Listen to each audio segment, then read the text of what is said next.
good many people who've had their fill of telephone bills and all other aspects of reality are finding a futuristic way of putting their problems aside for a while. In the long lines in front of the big city theaters across the country, the moviegoers wait for 6 hours or more. They are waiting to escape. At the box office, they are buying a few hours out of this world.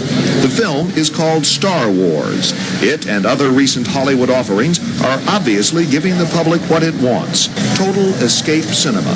Some fans just can't get enough of it. God, really? I have a friend who's seen it 4 times already. With Star Wars, 20th Century Fox does indeed have a winner. The old Fox Studios badly needed one. On Wall Street, the company's stock took off almost as fast as the movie Spaceship. And that's certainly enough to accelerate production of more and more totally escapist films. Terry Drinkwater, CBS News, Hollywood. The people in this crowd will soon be among almost 40,000 who have seen a new science fiction movie at North Park Cinema 2. The movie is called Star Wars, and since it opened here 9 days ago, capacity crowds have filled the 1,100 seats in the theater almost daily. In only 9 days, Star Wars has grossed more money than any movie in Dallas history, although the manager of the theater will not yet release the exact amount of profits. Star Wars has been a good luck charm for theaters throughout the country. The movie made $2.6 million nationally during the first 3 days it played. Although lines at North Park Cinema stretched to more than a half-mile long and the movie cost $3.75 a person, no one tonight seemed to mind the crowds. Why are you waiting in such a long line to see a movie? Well, we've just been looking forward to seeing it. We've waited about a week, and we were hoping the lines would kind of diminish, but we just kind of wanted to see it tonight. We're pretty enthusiastic about space program and things along that nature. Well, I'm a real science fiction fan. I've got hundreds of science fiction books at home, and I think this is going to be a science fiction classic. Sir? You just had a long flight.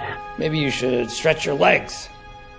Captain Ali, I think that you should go for a walk. Outside? A moonwalk, sir? Yes, see what the weather's like out there.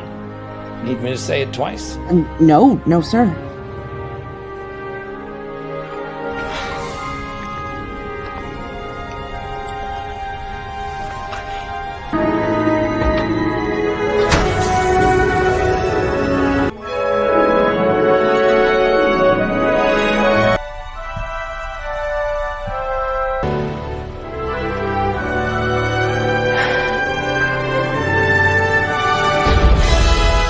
Oh man, that's the best idea since they faked the moon landing. Okay, cut. Wow, Neil Armstrong. Hey, wait a minute. You're supposed to be on the moon. I just saw it on TV. Oh, there's a tape delay and with all solar winds. Well, our last story tonight comes to you from space. An astronaut doing some spaceship maintenance fumbled the bag, quite literally. Yeah, this is going to be costly because it wasn't just any bag. It was a tool bag that's estimated to be worth about $100,000. The bag is now floating freely in Earth's orbit. The bag is apparently bright enough for keen observers to spot from the ground. Wow. The astronaut is going to have some explaining to do to mission control. They should have put one of those AirPods or something. AirTags. AirTags on it. So that they could try to track it and get it back. My question is it going to burn up or is it going to fall? I'm just so concerned. Well, that might be our top story tomorrow night. You'll just have to tune in. You'll have a good one. And Reagan got up to thank me for bringing the film to show him, to show the president, the first lady, and all of their guests, which included Sandra Day O'Connor in her first week as a justice in the Supreme Court, and it included some astronauts. I think Neil Armstrong was there. I'm not 100% certain, but it was an amazing evening, and he just stood up and he looked around the room almost like he was doing a head count, and he said, "I want to thank you for bringing E.T. to the White House. We really enjoyed your movie." And then he looked around the room and he said, "And there are a number of people in this room who know that everything on that screen is absolutely true." And he said it without smiling. But he said that, and everybody laughed. By the way, the whole room laughed because he presented it like a joke, but he wasn't smiling as he said it. Now, beyond NASA and ESA, the Roman Catholic Church is also interested in what lies beyond our universe. Indeed, the Vatican has its own observatory in Rome, But Jesuit astronomers are also looking to the heavens in Mount Graham, Arizona. There lies 3 very powerful telescopes. The Vatican's astronomical institution dates back to at least 1891, and it's already given us breakthroughs, like the first photographic proof of the green flash at sunset. Well, to speak more about the Vatican's space activity, I'm joined by the head of the Vatican Observatory, Brother Consul Magno. Thank you very much indeed for joining us. It's a delight to be here. So what exactly are Jesuit astronomers looking for, and does the Catholic Church actually believe or is even open to the idea of the existence of extraterrestrial intelligence? Well, fortunately, extraterrestrial intelligence will exist or not exist, whether I believe in it or not. We are simply astronomers doing the same astronomy as anyone else, with the difference that we can do long-term projects because we don't have to face year-to-year funding. But we don't have a particular mission. We don't have a particular goal we're trying to reach. We are a dozen astronomers from around the world, and every one of us is doing our own particular research project, whether it's the mathematics of cosmology or trying to understand dust that comes off of comets and hits our atmosphere as meteors. Now, does the existence of alien life contradict in any way Catholic dogma? I mean, do you understand that this could come as a shock to worshippers as it affects the claim in a way that men are special in the cosmos? Funny thing about that, first of all, it's not going to be such a shock because I think most of us have watched enough science fiction that we're used to the idea we're not alone. There was a survey done by the Center for Theology and the Natural Sciences that showed that 90% of every religion they interviewed said finding other intelligences would not be a shock to them.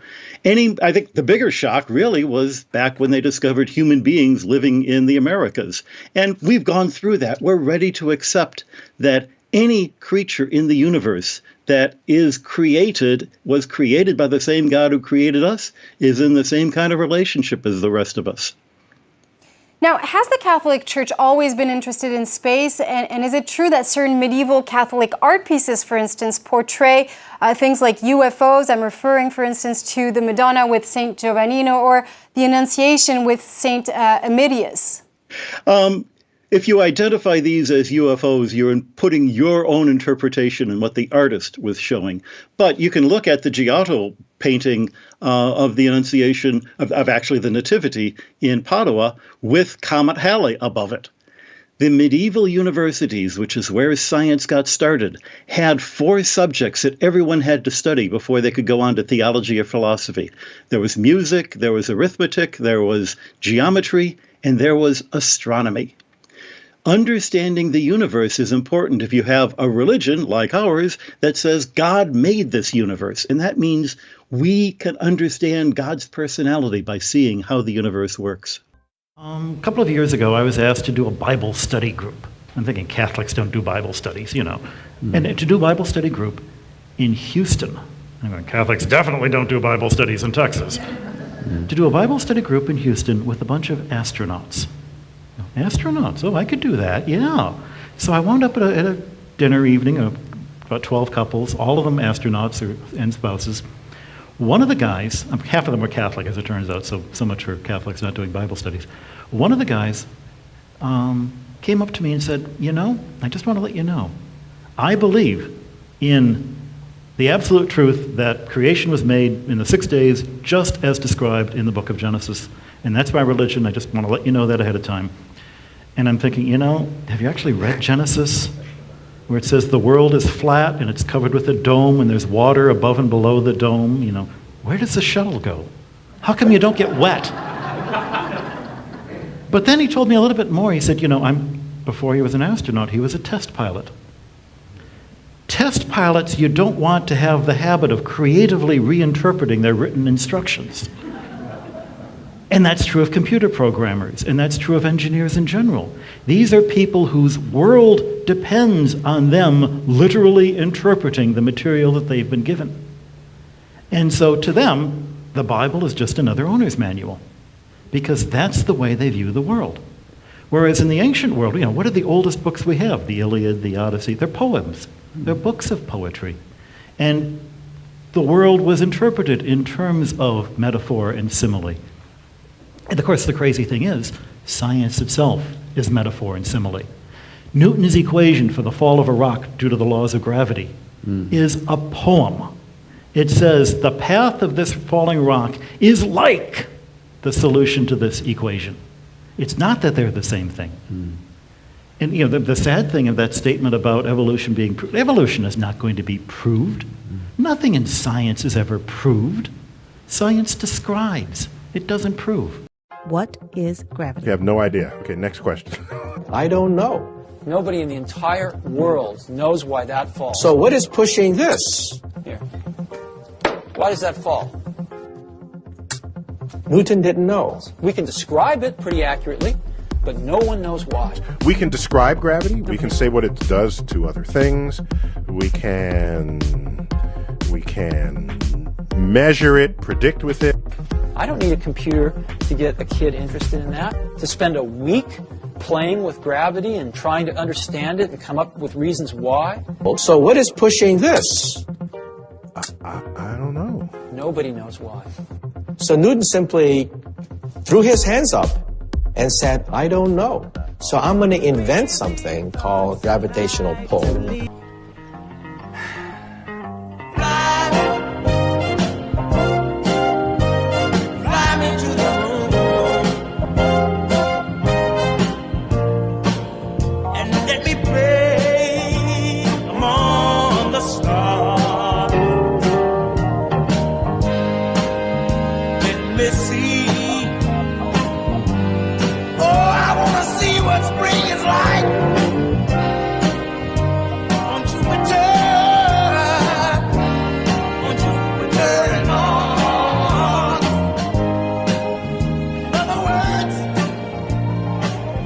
Well, I think it looks so ridiculous and impossible.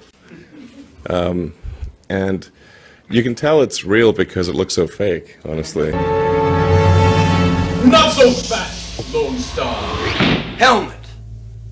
So, at last we meet for the first time for the last time. Before you die, there is something you should know about us, Lone Star. What? I am your father's brother's nephew's cousin's former roommate. What's that make us? Absolutely nothing, which is what you are about to become.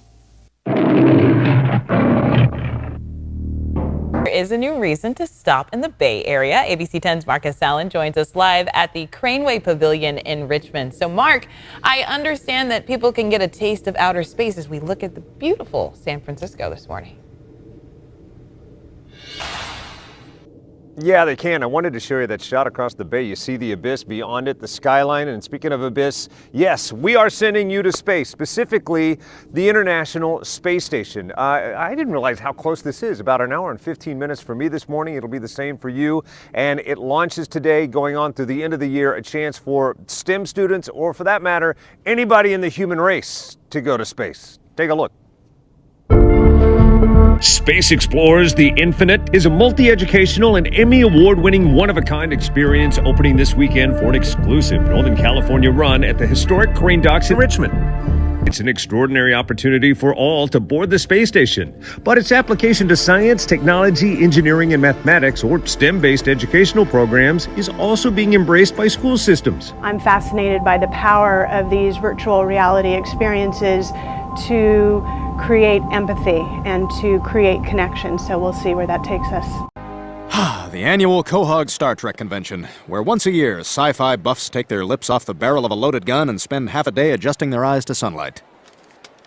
Brian, look! I purchased authentic blueprints to build a Star Trek transporter. Well, that's great, Stewie. You should get William Shatner to sign them for you. No way! I'm getting Patrick Stewart to sign it. Picard has it all over Kirk. He's poised and measured and doesn't wear a cheap rug.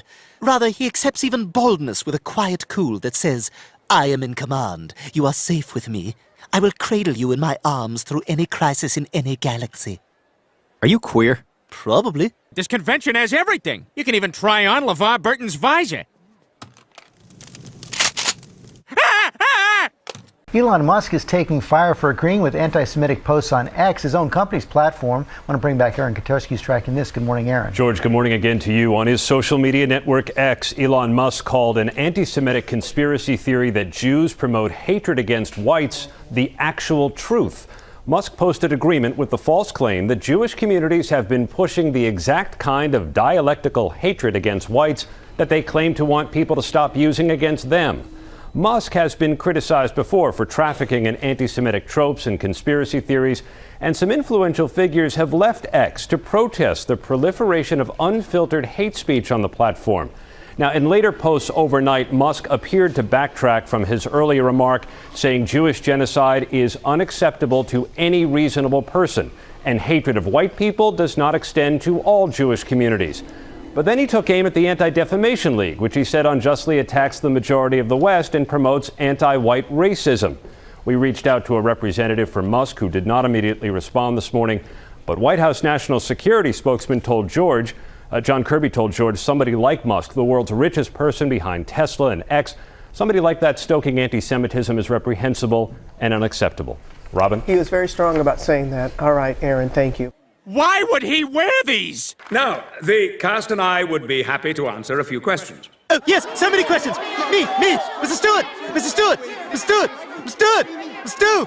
Stewart, Stu. Yes, you there. Oh. Yes, I have a question.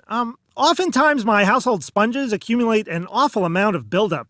What can I do to prevent this? That's an excellent question. It's very important to thoroughly wring out your sponges after every usage. This will prevent the accumulation of grime and bacteria. A dry sponge is a happy sponge. That's not a Star Trek question. I have a question for Jonathan Frakes. I have this itch on the back of my leg, and I can't figure out if it's a bug bite or dry skin. Do you take hot showers? Yes. Dry skin. Thanks. These aren't Star Trek questions. What the hell? I have a question for Gates McFadden. I've got an artesian well on my property, and the water pressure is lousy. Any suggestions? I would check the point first before repriming it, but remember that the summer months take a particular toll on any region's aquifer, depending on the local climate. This is all. And that's the last question. Thank you for coming. You've been wonderful. Felix Lejeunesse is the Emmy Award-winning French-Canadian filmmaker who created this on the space station with astronauts and said that empathy was their hope. Because all of the astronauts that have been to space come back and talk about this experience of being able to witness planet Earth as a whole. Got to tag along with Orso, a 10-year-old STEM-ready student, and his mom, Monica, during the experience. If you were to tell one of your friends right now how cool this is, what would you tell them? It's like a VR, but you're not stuck in like this circle. You just look around. You don't know where you're walking, but you're exploring. It's like really cool. It looks so real because it is real, and you're hearing from the astronauts live up there in the International Space Station. You're hearing what they're doing, how they're communicating with each other, the sciences that they're using to help better our lives on Earth, as well as help develop new technologies. It's super incredible. You bastards. All I'm saying is that in the episode Relics, when Scotty rematerialized on the Jenolan, he referenced Captain Kirk still being alive, which is ridiculous because he knew he watched him die on the Enterprise B in Star Trek Generations. There's a perfectly simple explanation. He was caught in a transporter pattern buffer for 75 years, and Riker mentioned a 0.003% signal degradation, which would account for Scotty's memory loss. Well, look what we have here, Jonathan. Yep, looks like we got ourselves a couple of nerds. It is super cool, super amazing. By the way, I don't know if you caught her name, the director of operations of the center. Her name's Lex Luthor. Lex Luthor. And I said, oh, like Alexa Luthor? She goes, no, it's Lex Luthor, which I think is super cool. Check it out. It really is amazing. Look, I'm not a sappy, soft kind of person, but I am telling you, the moment you step into this VR experience, it's going to leave you changed. I was literally crying. It's so immersive and so absolutely beautiful. Come on, just tell me, what's playing here? Star Wars, right? Star Wars? Star Wars? Yes! When I was a kid, they used to show these short films before the feature called serials, and they weren't very good. In fact, they were actually kind of terrible in a wonderful sort of way because you could almost imagine the actors suddenly turning to look out at you and saying, look, we know you can tell we made these sets out of cardboard, And we know you can see the wires holding up our spaceships. But look how much fun we're having. And those stupid little films meant more to me than any big budget Hollywood extravaganza because they gave me hope. Cut! That with a little allowance, You okay? no, I'm not okay. A little ingenuity and a little stolen time. With my dad's old wind-up movie camera, I could make movies too, and I did. Boy, did I. Since the beginning of time, since the first little girl ever existed, there have been dolls. But the dolls were always and forever baby dolls. Until...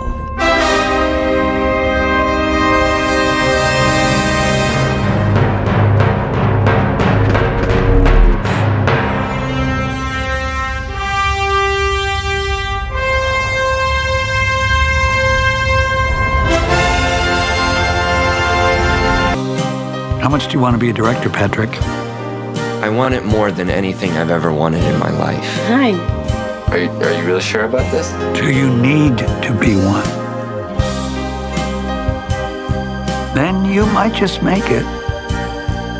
You really think so? If it can happen to me, it can happen to you. Get out! I can't get there from here, and you can't get here from there, and we can't go anywhere as long as we're still standing on this road that leads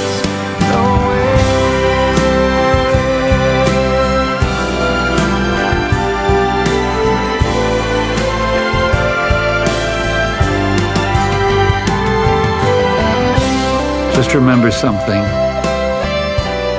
Life doesn't move at 24 frames per second. It moves a lot faster. And on this picture, you only get one roll of film.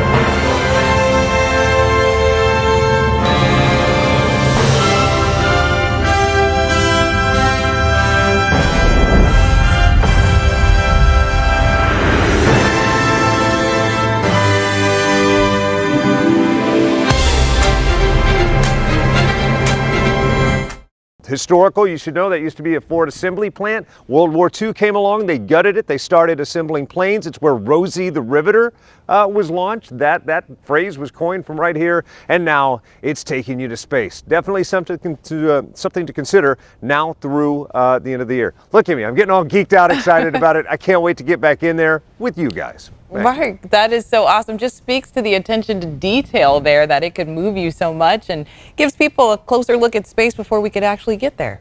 There it is, planet Druidia.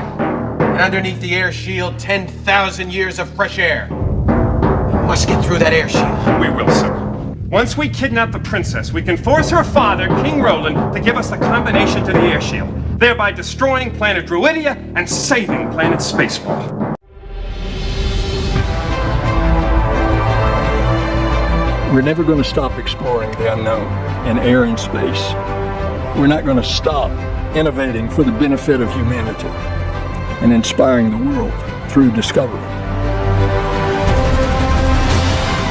22 will go down in the history books as one of the most accomplished years all of NASA's history and missions. The golden age of space exploration. I want to welcome our newest four-star general, Mark Naird, formerly number 2 at the Air Force. Thank you. It has always been my dream to command a service branch. Our nation's internet runs through our vulnerable space satellites. POTUS wants complete space dominance. To that end, the president is creating a new branch, Space Force, which Mark will run. What? Herb Lightman, He's been making these little movies since he was 9. You know, with the home movie camera his dad left behind. Take it out. But they're really something. Yeah, real bad. So here's what I was wondering. I can do that. Who the hell is Steven Spielberg? So what if the world's very first fan of Star Wars was from right here in our own backyard? And we're not talking about Jake, but he did have the chance to chat with this guy about his new movie. Yeah, this is a really great story because so many people love to say, well, you know, I loved Star Wars before it was cool. But what if you could say I loved Star Wars before it was even in theaters? Patrick Reed Johnson's new true story. It's a coming-of-age film. It's called 5/25/77, which, if you didn't know, is the day that Star Wars was released in theaters. He presents the very solid argument that he was Star Wars fan #1 because when Patrick was an aspiring filmmaker in his teenage years, from here in our own backyard, he took a trip to Hollywood over spring break where he was given the opportunity to see the inner workings and an early cut of a production of a little space movie no one had ever heard of called Star Wars. Now, that experience was a watershed moment for Johnson, who returned to the Chicagoland area telling all of his friends about this new movie soon to hit theaters, and of course no one knew what he was talking about. This is the presentation of the Space Force flag. So we've worked very hard on this, and it's so important from a defensive standpoint, from an offensive standpoint, from every standpoint there is. As you know, China, Russia, perhaps others started off a lot sooner than us. We should have started this a long time ago, but we've made up for it in spades. We have developed some of the most incredible weapons anyone's ever seen, and it's moving along very rapidly, and we have tremendous people in charge. And what I'd like to do is I'd like to just start by asking some of those folks to say a few words, and the importance strategically, militarily, and even from a pure civilian standpoint, and from bringing our economy back, everything. It's going to help so much, all made right here in the USA. Everybody got that? Spaceballs, the movie. Princess Vespa spaceship within range, sir. Good.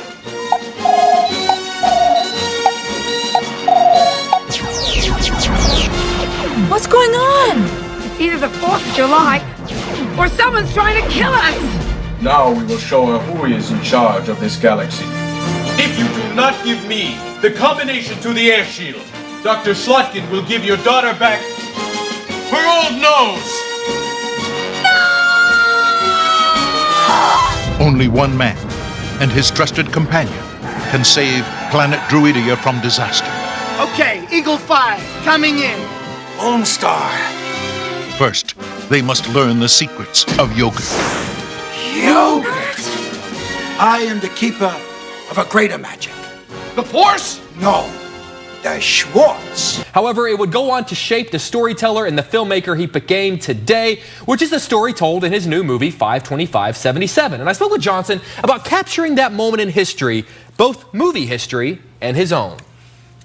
Trying to maintain what was real was incredibly important for a lot of reasons. A new and golden age lies upon us. Genesee Theater, 3 p.m. Come on, gotta go, guys. Funny thing is, you know, everybody thinks that because, you know, Gary Kurtz determined because of the events in this film that I'm quote unquote fan one, that makes me the biggest fan or the wisest fan or the smartest fan or the most knowledgeable, whatever. And none of those things are true. What is this movie about? I'll have you now.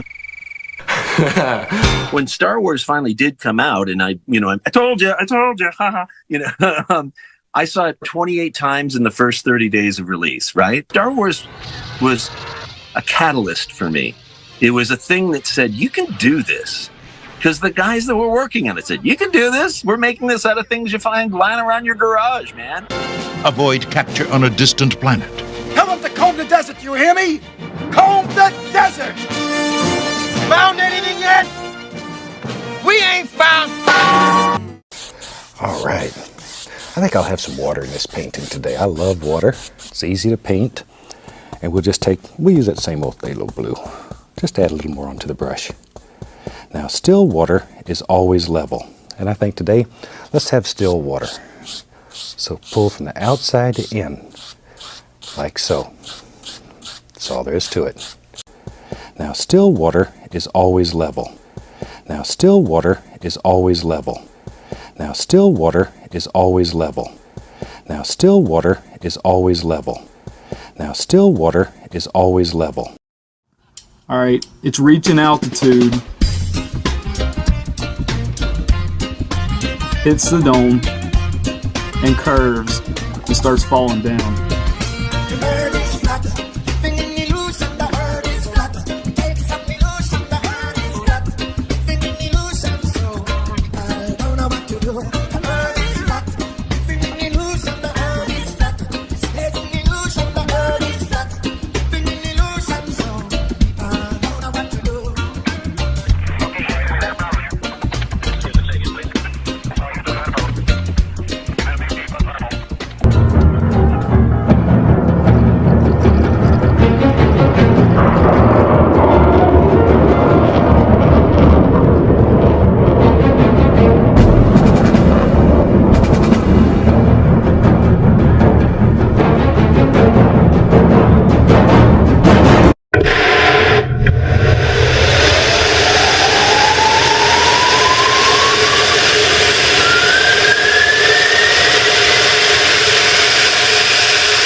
Rockets don't have brakes.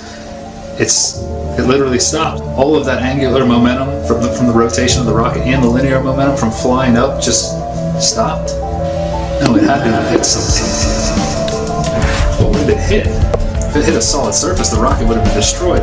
Most likely the camera too, so we wouldn't have the footage, and obviously that's not the case. Battled the entire Spaceball army. My hair! He shot my hair!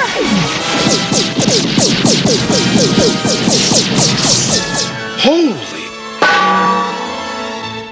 And escaped the clutches of Dark Helmet. I see your Schwartz is as big as mine. Abandon ship! Proceed to escape pods!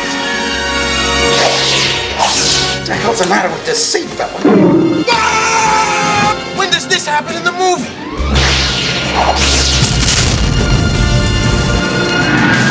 Give me bomb! Spaceballs. The movie. How do I know you're not making faces at me under that thing? And may the Schwartz be with you! Now, before I let you go, I want to ask you about Kamala Harris, the Vice President. Today, she was mocked for this speech about space. Space is exciting. It spurs our imaginations, and it forces us to ask big questions. Space, it affects us all, and it connects us all. Oh gosh, I just love her speeches. They say nothing while saying, so much. If she was a decent vice president, though, we've got to say, she'd be a threat to President Biden right now.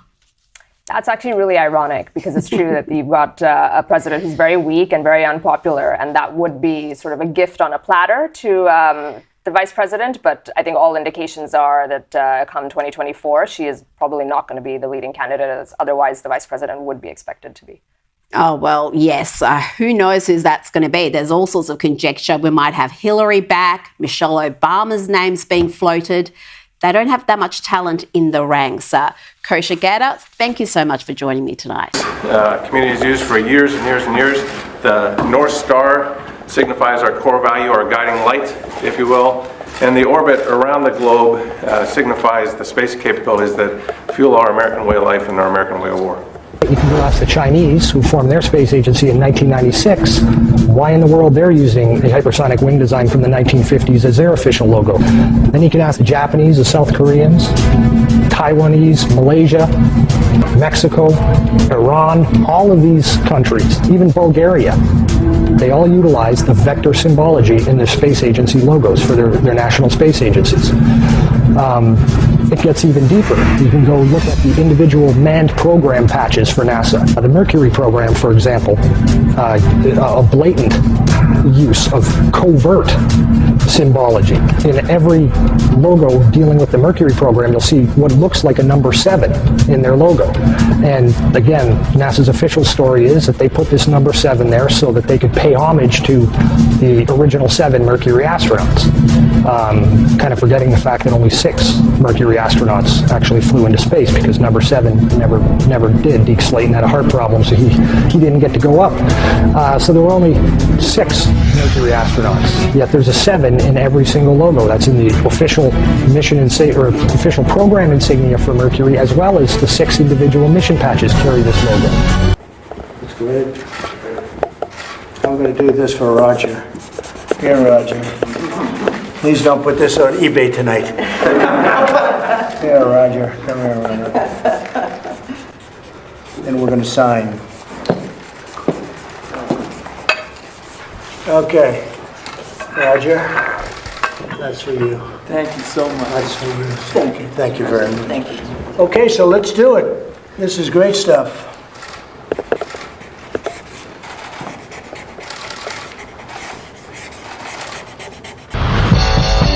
This is a great adventure we are embarking on today. There will be setbacks, but greatness was never won without sacrifice. Oh, he is blowing it just like you thought. Yeah, it is a complete Oh, my dry cleaner.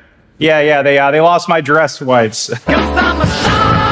Space should be a zone of wonder, not of conflict and death. As a scientist, you have a loyalty to reason. Makes you a little untrustworthy. How much was that prototype? $4 million? Middle schools. Cost as much as 4 new middle schools. Fuck! Are you running? No, keep up. Your attitude seems to be, give us money and don't look while we militarize space. You are running. Keep up. Hey, Mom, what are you doing? Got suspended. Gave a teacher the finger. His blood pressure is spiking. Brad, no interruptions for 5 minutes.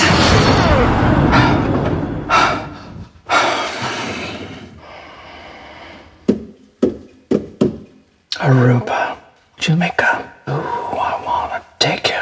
Bermuda, Bahama, pretty mama.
What do you want?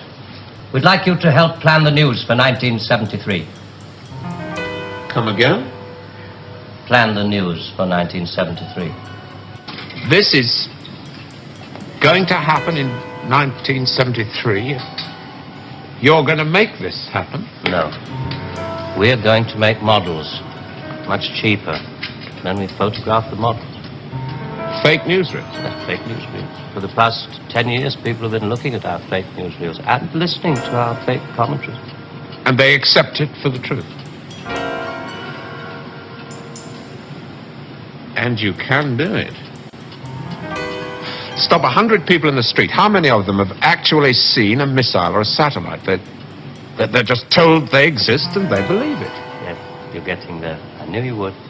Well, now the moon rocket and the satellite, that you can get away with. That's too remote for people to grasp. It's too far away. But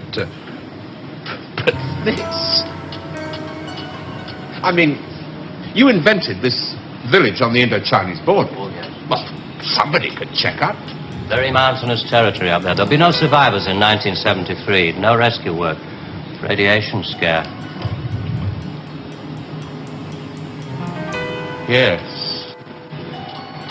You can do it. This could be the news for 1973? Not necessarily exactly like this. We only plan in detail 1 year ahead. Oh, you only plan 1 year ahead? Hey, tell me, what is the news item that's bothered you the most in the past year, 1967? Oh, well, it has to be the new American intercontinental ballistic missile, the Boy Wonder, doesn't it? Just the one I asked him to set up for you. The new ICBM, codename Boy Wonder, with a much-talked-about Mercury warhead. I haven't any special effects up here, but perhaps with the proper sound. Blast off. And Robert Larkin. Television director, high IQ, 35 years old, is scared. Scared by nothing. It doesn't work. It's a scientific impossibility.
Same goes for the much-talked-about Mercury warhead.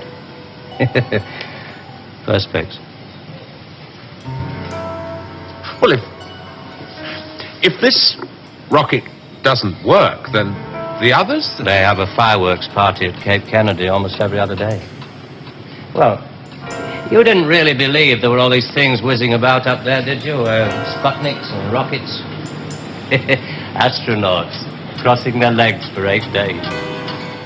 How long has this been going on? Since Hiroshima. And the H-bomb, you mean, that doesn't work either? Right. Dirty. Very, very dirty. What was your first reaction? Relief. Oh, yes. Yes, it has to be relief.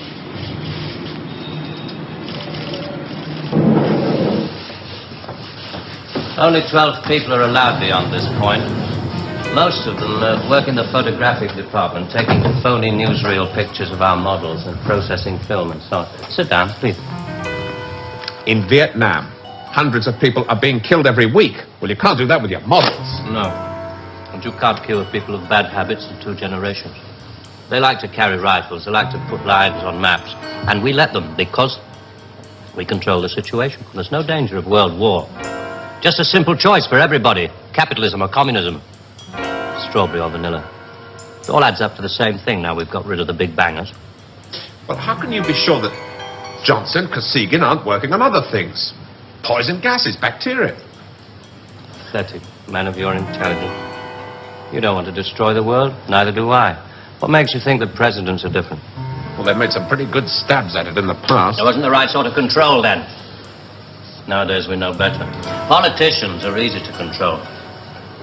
The grosser mentality boys who like to be photographed getting in and out of Daimlers in Whitehall. They come right at the bottom of our organization. A few rungs up the ladder, there are the people in the top secret factories. Just those in a position to know they're making weapons that don't really work. There must come a time when somebody wants to use one of those weapons. I mean, somebody is standing there with a finger on the button. Well, that's the beauty of it. Nobody presses the button. We control all the crises. We build them up and we shut them down. We? Again? Yeah, I'm coming to that. Near the top of the hierarchy, there are the economists, top civil servants, top brass in the military. Those men who are supposed to view the nuclear tests and so on. And above them, CWNS. Right at the top. Classified World News Service. Just who the hell are you? It's obvious, isn't it? Just a very few of the top people in communications in every major country in the world.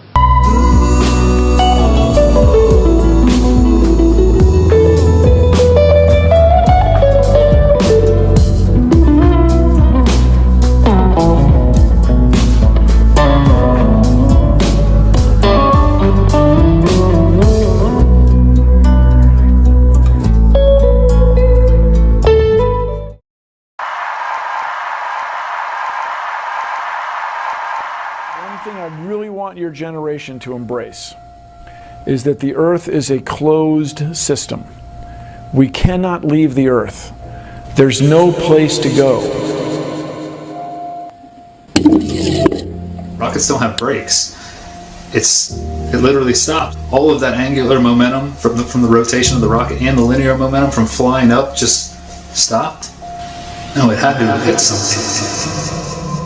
What would it hit? If it hit a solid surface, the rocket would have been destroyed, and most likely the camera too, so we wouldn't have the footage, and obviously that's not the case. Although we weren't able to shatter that highest, hardest glass ceiling this time, thanks to you, it's got about 18 million cracks in it. Kicks and deals. It's a long fly ball going back, and the ball shatters the sky, bringing the ocean itself down into the stadium. Oh, Simpson just broke this dream's reality wide open. I know we have still not shattered that highest and hardest glass ceiling, but someday someone will, and hopefully sooner than we might think right now.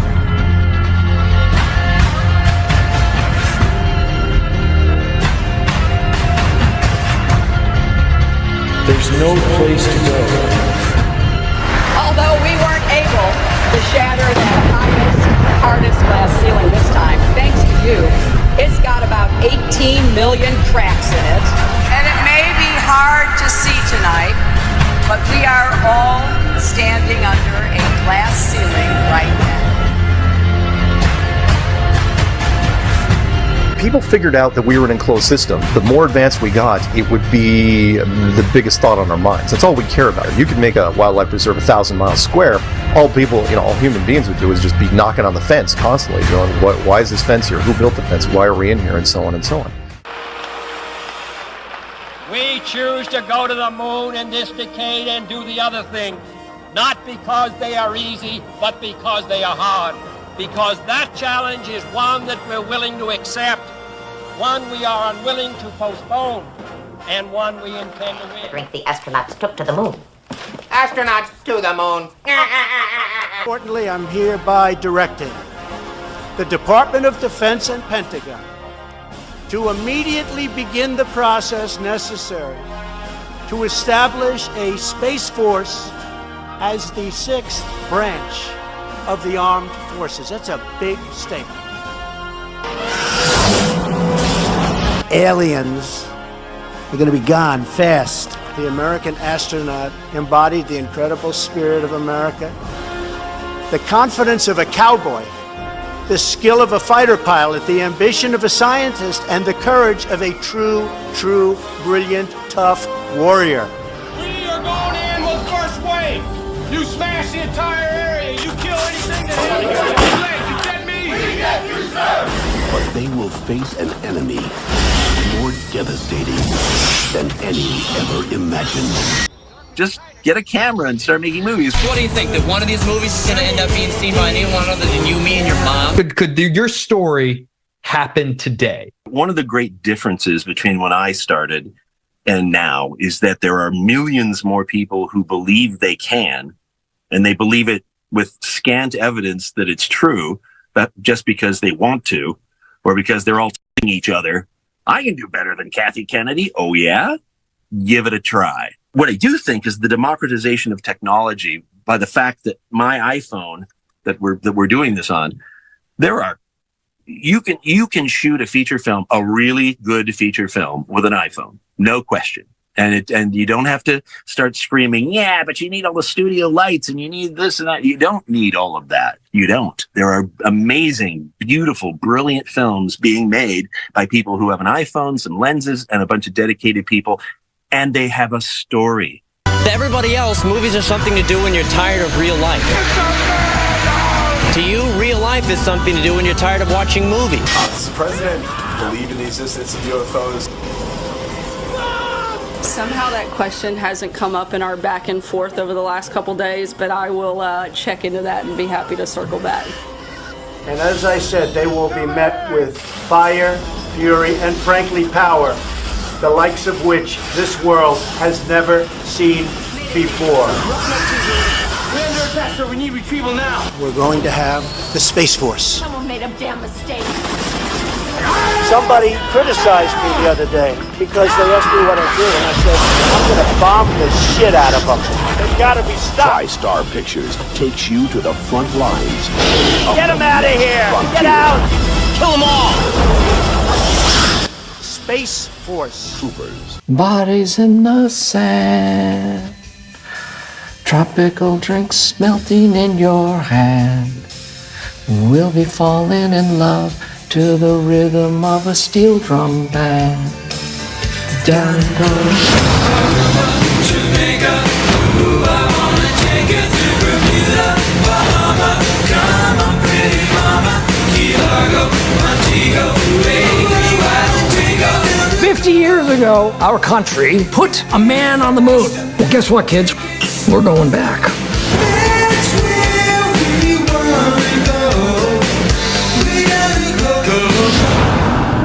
You can tell it's real because it looks so fake, honestly. NASA's missions to the moon were never completed. They just filmed them in a room and people believe it. I used to wonder what it's like to be an astronaut. Now when I see them acting, I can't help but to laugh a lot. They give us cartoons and they claim that we live on a ball, but it's flat and it's not moving or spinning at all. Why you lying to us, man? That's something that we want to know. After that, you're gonna have to pack up all your stuff and go.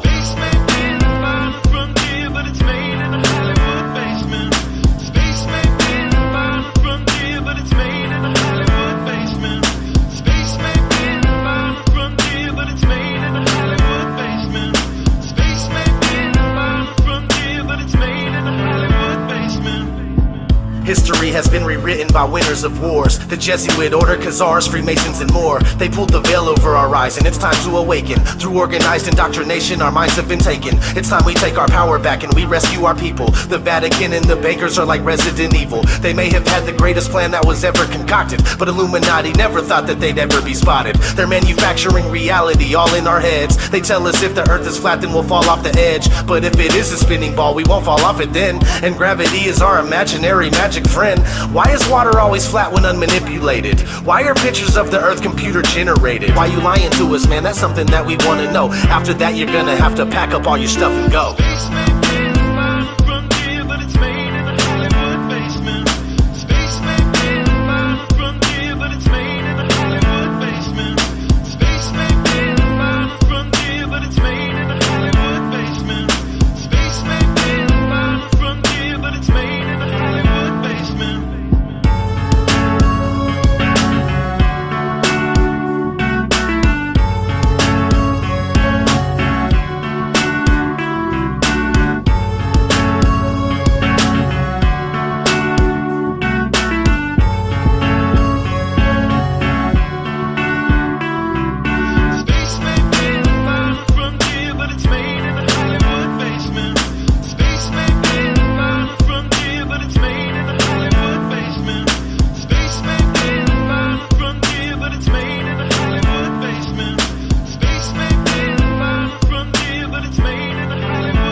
NASA, it's becoming 100% crystal clear that you and the other space programs that are in operation are connected and are deceiving the entire world.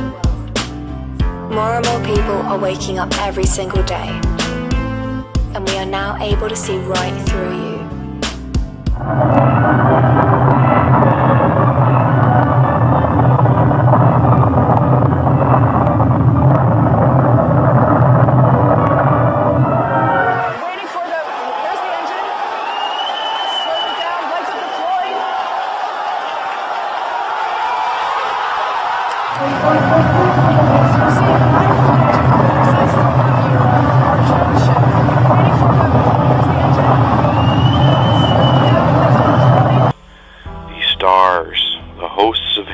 God's creation, the ones, each star has its name, as it says in the scripture. God says, I have named them all. These are the eyes. These are the eyes on the wheels. Our stars.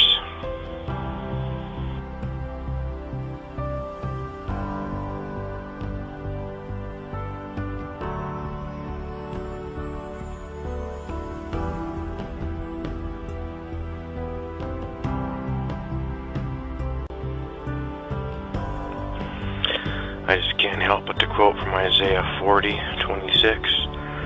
Lift up your eyes on high, and behold who hath created these things, that bringeth out their host by number. He calleth them all by names, by the greatness of his might, for that he is strong in power, not one faileth. This is what people have been missing this whole time, and it's been right in front of our faces in the scripture. This is what God was showing Ezekiel. The wheels within the wheels are the belts that surround Earth. NASA calls them the Van Allen belts.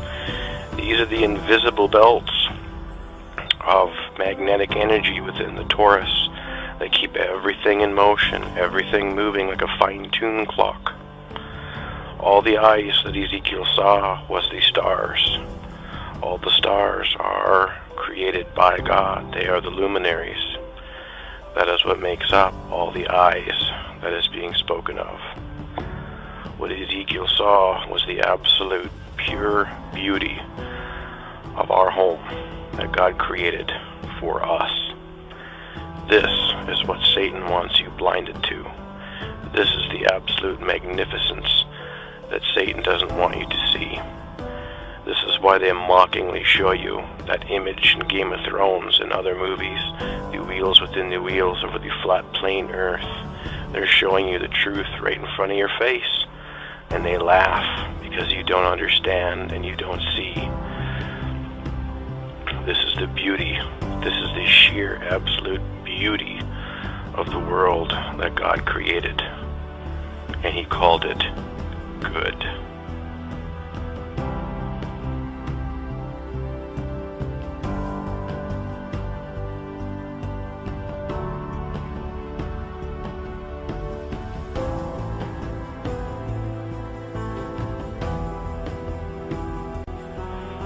Now that you have eyes to see and ears to hear, now let me tell you this.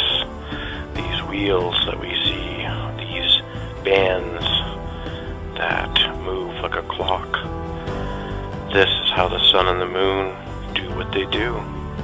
This explains their movements.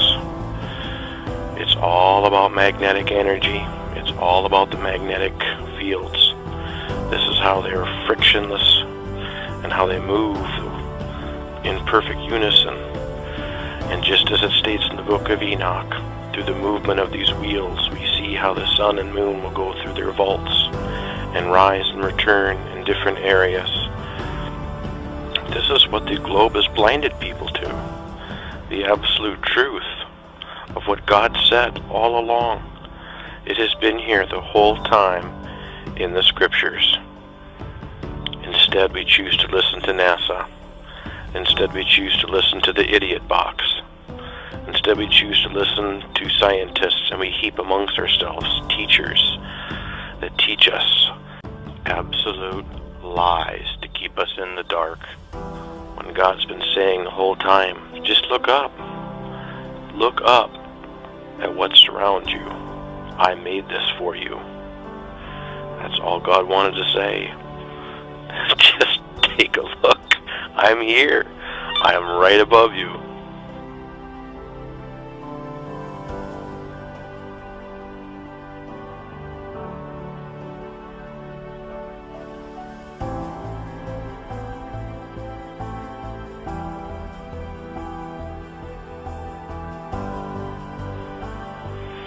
You can take comfort knowing that when you step outside and gaze up into that starry wonder of God's creation, just know that our Father in heaven is sitting up there right now, staring down at all of us, watching our every move.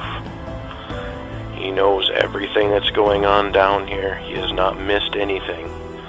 And just know and be comforted by the fact that our Father is right there, and He's been there this whole time.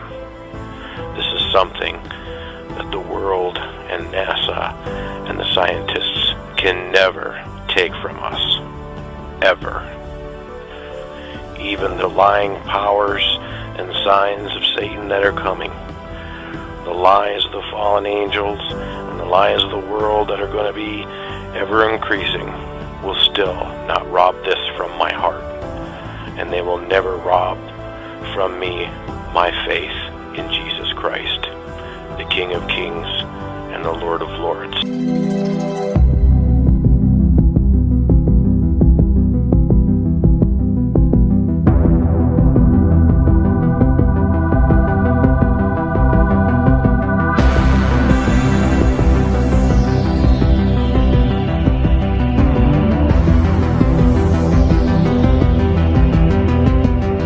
Well, that's all, folks. That's my line. Step aside, babe. Let a star do this. That's all! That's all, folks! Can I go home now?